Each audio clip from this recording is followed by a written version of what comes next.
notifications there. Yeah, I think I'm in now. I'm seeing you. Just make sure I get this notification silenced here. There we I'm go. on my phone right now. Yeah.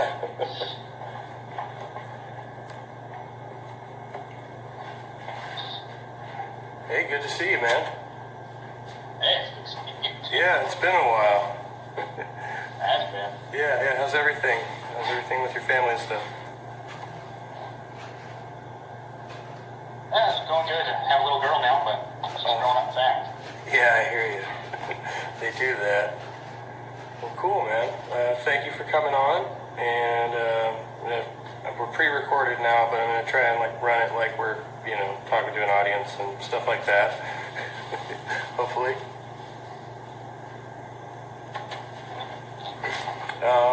So yeah, how long have you been doing the CUP thing? This is kind of new to me. I was like, Yeah, I started officially in July of last year, but I started doing it myself about 2.5 years ago. Awesome. And you've got a group going now? You got a few people doing this with you? Right now I just have one that is for sure. Okay. The others are usually just friends that come along with me. Gotcha. All right. Cool. So what's your main mission? You're kind of hunting for proof of spirits and stuff like that?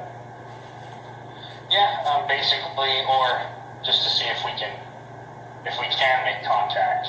Why are they here? Do they need help? Moving on, things like that. All right, awesome. Is there anything else you want to tell people about your background and stuff like that, or what you guys are doing? Anything you want to ask really is fine. I'm a corrections officer, so I work in jail law. Right. I'm a sheriff's deputy, but I don't go around and arrest people. I just work in jail. I'm just the one they get to come hang out with after someone brings them to jail. Oh. Cool, got you. I'm the nice one. You try to be, right? As long as they're nice. Yeah. All right, awesome. Well, I was a little bit interested in finding out about some of the equipment you're using and stuff like that, because I noticed you've got a few instruments you're using to try to record or take measurements. Yeah, I set out some stuff so I can talk about it, or however you want to do that when we get there. Okay, yeah, cool. And so I've seen a few of the locations you're at. Is it mostly out there in Utah that are you traveling around? Mainly just in Utah. If we go on a vacation or something, then I'll check out some stuff in different areas, but it's generally just here in Utah. Okay, got you. Yeah, I was watching specifically the Eureka Cemetery. That's looks like a really nice area and stuff. Yeah, that one I really enjoyed. Yeah. All right, cool. So have you had any personal experiences prior to starting the channel that kind of made you want to really get into this?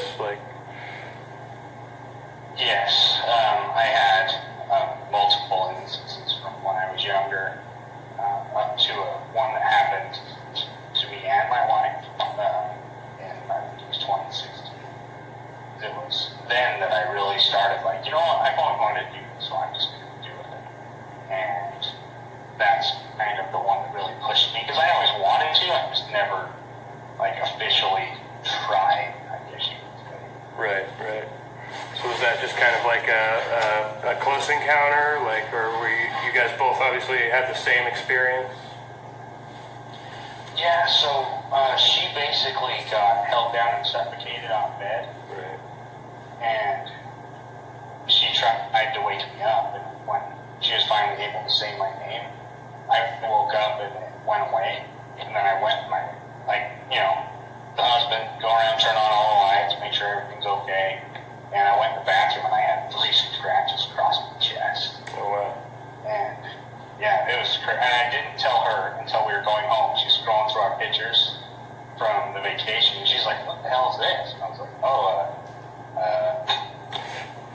got scratched that night. Yeah.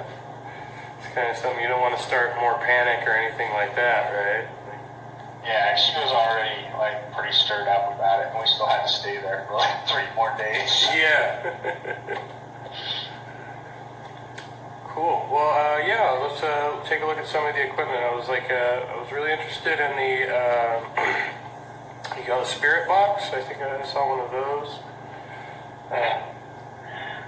Okay, I have 3. Okay. So one of this ones, or I guess I should say the first ones that people started using, and I'm really glad that I have this one. So this one's called the PSB7. It's really small. I mean, it fits easy in my hand. But what this one does is it scans, so you can either put it on a channel that's just white noise and try and get voices through that, or you can ask questions. And the belief is the spirit you're speaking with can use different words that are coming across radio stations at specific times to answer your questions. Right. And a few times I've gotten voices that don't even, clear, or curse words, like standard radio stations. You can't curse on radio. Right, not generally, yeah. Or just certain voices, things like that. Okay. And, yeah. I've got the S-Box, which is the newer version, the SB7. Okay. And it does the same thing, it just has some more options, so you can choose your speed a little bit better, forwards, backwards, and then it also allows you to record this, so it works as it also has a little flashlight, and so it has multiple uses. And the fancier one that people get into is the PSB11, which is quite a bit more money. I was lucky enough to find this on eBay, so I got it for $50. And generally they go for anywhere from $120 to $200. But I have that one person that didn't really know what they were selling or its actual worth. But this one you can scan AM and FM at the same time. So it's the same idea. You can either put it on white noise, or you can have it scan the channels. You can do forwards, backwards, different sweeps, different speeds, and it also has a ambient temperature monitor. So if anything moves closer to it, generally when you're talking about spirits, for some reason the temperature goes down. I don't know why that is. Yeah, I've heard that before. But it'll show the temperature drop. And if I was to hold it in my hand, it would show the temperature going up because it's picking up my body. Right. So I always set it far enough away from you. If you are going to hold it, just make sure you have the temperature gauge turned off. Otherwise, it's just going to be keeping that the entire time.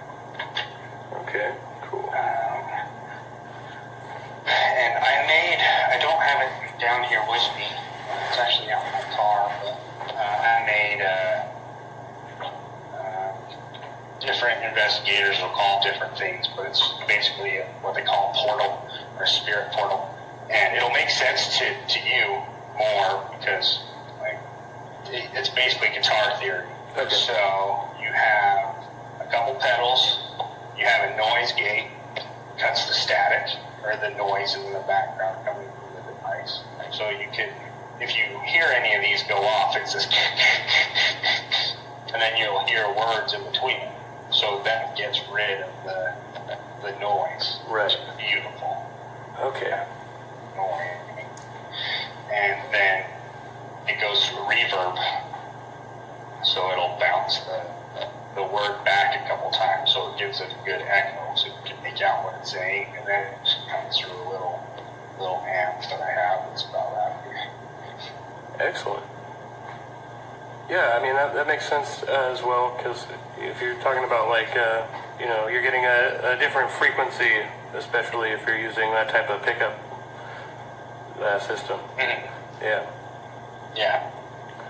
Awesome. Cool. All right. So that's your main equipment setup, and then you've got like your basic like AM/FM scanners and stuff like that. Yeah, and then I have a EMF reader. I've seen the same one. It's got everywhere. They pick up different magnetic frequencies. Okay. So whenever I do a home, I always take that around and pick up where any of their electronics could be messing with any of the fields or any of the devices. And then usually you'll set up your equipment in the area where they say they're having the issues, but also where you're not getting that interference. If not, you have to find a different area of the house to try. Right, like the best zone. Yeah, and then this one's called a periscope. It'll pick up different static fields. So depending on how close to the static field and the strength of it, if the colors are showing in the center, it's right there. Okay. And if it's showing at a distance, it's further away. Wow. All right. Cool. So what's your favorite find so far as you've been out searching this? So one of my favorites, I found a new favorite, but I haven't finished all of the video yet. Okay. But, so I'll talk about my first one first. But it was me and my partner's named Randy. He's the one that's officially part of the team. But Randy is a guy from like a surfer dude from the 70s, so everything is just awesome.